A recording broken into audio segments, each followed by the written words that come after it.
Happy Bird Hollow here. They talking about Indian tobacco. Yep. Also known as Lobelia. Blue Lobelia. And you can see right here I got some growing in the pot. But I'm fixing to harvest it because it's not going to do much more before it starts getting colder at nights. Leaves start changing and they're going to lose their medicinal power in the leaves, and it's seeding. And right now the seeds right there, you can see them, little seed pods. They have a lot of medicinal power in them, actually more than the leaves, from the research I've done. And I need this plant. It's a priority plant for me because of my wife, Honey Bunny, because she has emphysema, COPD, very bad sinus allergies, and she has also asthma since she's been a child, and it's bad asthma too. And she has real bad constrictions in her throat. And I tell you what, guys, if it wasn't for the herbs, because we quit going to doctors when the pandemic started. We knew what was going on. We both felt led to stay away from doctors, and we didn't want none of what they had, and we went all natural. And I'm telling you, you can do it. You can do it. You just got to do the research and know what you're looking for and what you're looking at. And this plant right here is like a rescue helper for my wife. We make a tincture out of this, and I'll give her, sometimes in the morning she wakes up coughing real bad, and her throat swells up, and the asthma kicks in, and she doesn't do good in the mornings. And usually what would happen is she would have her respirator, her little respirator with the albuterol and the butane in it. I can't remember all of isobutane or something. Anyways, it was all combined for her to have relief from an asthma attack. And when she would have these respiratory attacks in her chest and her throat and coughing fits. And so we started learning about the herbs and doing the research, and man, I'm telling you what, this plant right here, Indian tobacco, and you can smoke it too, and she's a smoker, but it actually does better for her as a tincture. And sorry guys, mosquitoes is out too. Tincture, it does good because I can put a half a teaspoon or teaspoon in her coffee in the mornings, and man, you clears right up. Stops coughing, her bronchial tubes relax. And that's not the only plant I use. We use lungwort. We use mullein, woolly mullein. I got that growing. So we make our own medicine here at Happy Bird Hollow. And I didn't want to have to do a video on everything, but I figured I would, because the reason is I want you guys to see that I naturally grow all of my stuff. These lobelia weren't bought. These are all grown from seed. I nurtured them. I granted there ain't much here, and the seeds on these things are real tiny. In these little seed pods, there must be like 1,000,000 of those little bitty seeds in that lobelia. And it's hard to plant just one, So when you plant them, you get them in a cluster like this, and it seems like it takes forever for them to grow. But when they grow, they're pretty hardy and they'll last as long as you don't overwater them and don't keep them too much in the sun. They like a little shade. And down south, it's kind of more shade than it is sun here, because it gets really hot.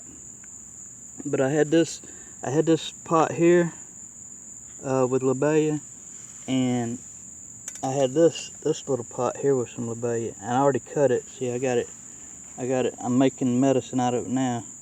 Now this, see how these leaves are already starting to turn yellow, and that's why I'm worried about. I need to go ahead and get it and make tincture out of it before I lose the plant, because it takes so long for them to grow, and takes a while for them to germinate and make the plant. So I'm gonna probably get some of these leaves, because what I plan on doing, I don't want to kill the whole plant. I'm just going to get a few leaves here and there and leave a few leaves and water it real good and put it back in the area I had it where it's kind of shady, and that maybe I might get a little something else before it gets too cold. And if not, what I do is I have a little grow light in my shed, and I'll put it in there over the winter so I can steady have lobelia coming. It'll make lobelia. I might get 2 more little plants of lobelia before summer next year, but these here have been out most of the summer, and I've done cut them maybe twice, maybe once, but it takes a while for them to make. But they'd really do good in the light in the shed, in the little grow closet I got, and yeah, they like that that UV light and that regulated temperature. You know, everything's just right, not cold at night. It's the light. I got the light set on the timer where it goes off and on, and so they grow pretty good as long as I keep up with watering them. And but I'm gonna get some leaves off of these.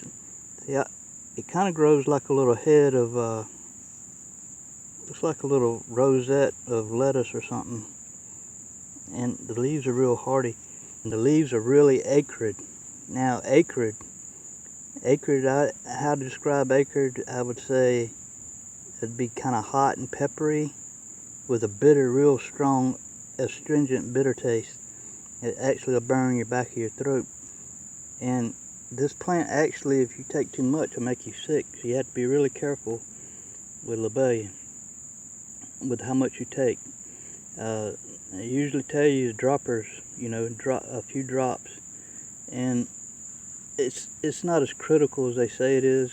And actually, if you take too much, you'll know, because you'll get nauseated and stuff. But you know, you just have to use common sense, and best thing is to make sure that you're able to use this medicine. But this is a real lifesaver for those who have respiratory issues and stuff like that. So while I was doing the lobelia, I also went and started doing the ashwagandha. Now, if you don't know about ashwagandha, this is a real good medicinal herb here. Ashwagandha is native to Africa, but it likes growing in our climate real good. And you can see the leaves are kind of, right now they're limp because I cut them in the wilting, but they're kind of waxy feeling and soft. And believe me, the critters like it, caterpillars, and so I got to keep it sprayed. I use promethium, which is a natural spray, and it keeps stuff off most of the time down here in South Carolina. And you can see that the ashwagandha was starting to seed. See the flowers coming on it, and it has seed pods. Now the seed pods on the ashwagandha, y'all, they're not good for you. They're poisonous. They can have small amounts of cyanide in it, kind of like the same stuff that's in apple seeds and wild black cherry seeds. It's poisonous to you. You don't want too much of these. But now, see how small these are? They're not mature, so I'm going to use them. but you don't want to use something that's real big. And I pulled the real big one off. When they get real big, they'll look like a Chinese lantern, or kind of like a Tommy Tomelia with the shell around it and the seed will be inside. And when it gets fully ripe, they'll turn orange. And it looks kind of like a ground cherry a little bit, you know. But ashwagandha is really good medicine. And all these flowers and seeds are young enough, they're still good for medicine. But now the real medicinal part of ashwagandha is the root. And because I don't have a lot planted, I'm saving the roots and putting them in my greenhouse here until over the winter, until next year, and then they'll be ready to they'll probably already start making leaves and growing before the spring, and it'll give me a head start on having a crop of ashwagandha before, you know, soon, before I have to wait for it to grow from seed again, in case I'm running low in the house with ashwagandha. But this right here, I should be able to get a quart of ashwagandha medicine out of this. And I already have some, but I'm going to make sure I have enough to go through winter in case we need it. I make extra just to be on the safe side too. And eventually, I want to show y'all that I do this naturally. I grow this ashwagandha naturally. I'll show you. I grow it. A lot of stuff I grow in pots because I just don't trust the soil around here. Some stuff I can grow in soil. See, here's one ashwagandha plant. It's kind of little, and here's another one. And I'm gonna probably trim these back. And you can trim them back all summer long. Just don't trim them too far. But see, the leaves, they'll start growing out of the nodes, you know, up and down the plant. So you can cut that top right there and it'll just branch off.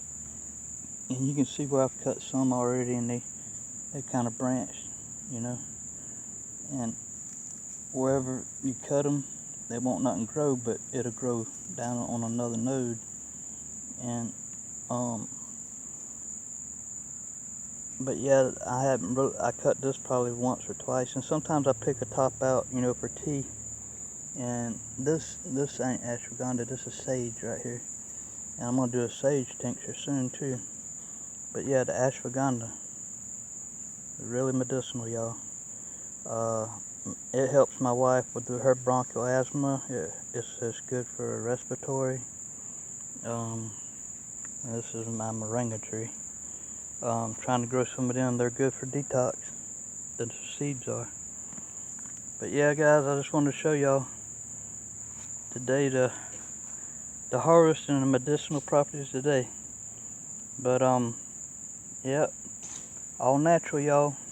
Home medicine. It works. I can guarantee it. I'm living it right here on my land and growing it. Everything I grow. Alright, guys. Y'all have a good day. Happy Bird Holla out.